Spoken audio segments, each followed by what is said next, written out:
Alors, Nathalie Arthaud, un militaire français a été tué samedi à Gao, au Mali, lors d'une attaque au mortier du camp militaire de Barkhane.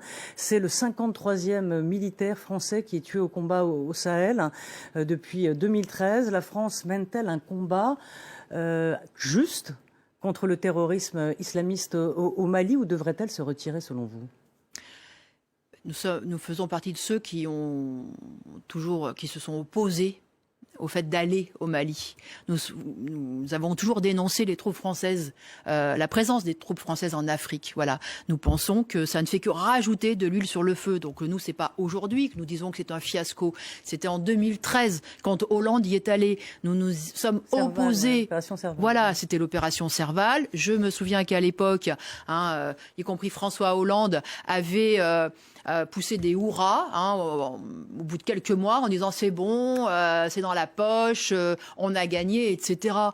Et puis aujourd'hui, 8 ans après, qu'est-ce qui s'est passé ? Pour éviter quand même que les islamistes fondent sur Bamako. Quand même. Bah oui, mais sauf que là, aujourd'hui, on en est où ? En fait, ils ont essaimé. Alors, certes, ils se sont dispersés, mais la région est encore plus traversée de bandes rivales, armées, qui rackettent les populations, qui les prennent en otage, qui les massacrent. Nathalie, si on doit partir, puisque vous dites qu'il faut, le pire, c'est que ça ne doit pas répandu. être là-bas. Vous dites qu'on doit, mais vous dites qu'on doit pas être là-bas. Donc, si on se retire, qu'est-ce qu'on fait ? On dit à ces pays, le Mali, le Burkina Faso, par exemple, là, dans lequel un coup d'État vient d'avoir lieu, on leur dit débrouillez-vous avec vos terroristes, nous, ça n'est plus notre affaire, c'est ça ?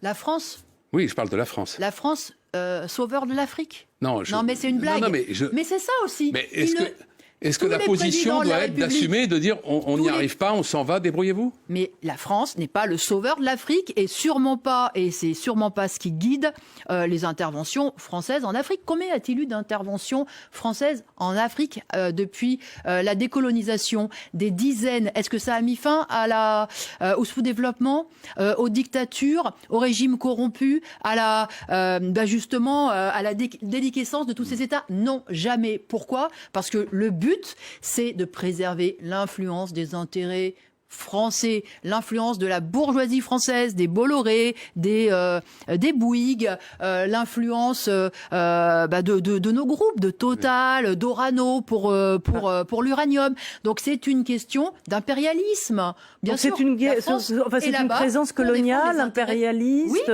Oui. C'est donc le terrorisme dans tout ça qui est largement contrebattu par la Chine aujourd'hui, vous savez. Mais non, écoutez, pour l'instant, les milliers de soldats, ils sont français, ils sont pas chinois. Ils sont pas chinois. Et quand les dirigeants viennent faire des affaires en Afrique, il y a des armées économiques en quelque sorte. D'accord. Enfin, la France conserve encore des bons morceaux, des bons. Donc c'est l'arbre qui cache le terrorisme, c'est l'arbre qui cache la forêt. Non, mais le terrorisme, c'est le sous-produit. Le sous-produit de toute cette misère, le sous-produit de toutes ces frustrations, le sous-produit de cette situation. De toute façon, voilà, quand vous arrivez à avoir une Kalachnikov, ça vous donne un petit pouvoir et la possibilité de vivre mieux. Voilà, c'est ça les causes profondes du djihadisme. Et voilà, en réalité, vous savez ce qui se passe en fait au Sahel, c'est un petit Afghanistan. C'est un petit Afghanistan. Et on va vers exactement le même fiasco. Et les Américains, là, ils ont mis. C'est pas très rassurant, votre constat. Non, mais l'État de l'Afrique, de toute façon, est à mettre sur le compte des grandes puissances, et à commencer, bien sûr, par la France. Et là-dessus, il faut faire le constat que justement, à chaque fois, on nous dit on y va pour apporter le meilleur, pour protéger la population, et résultat, non, ça recule.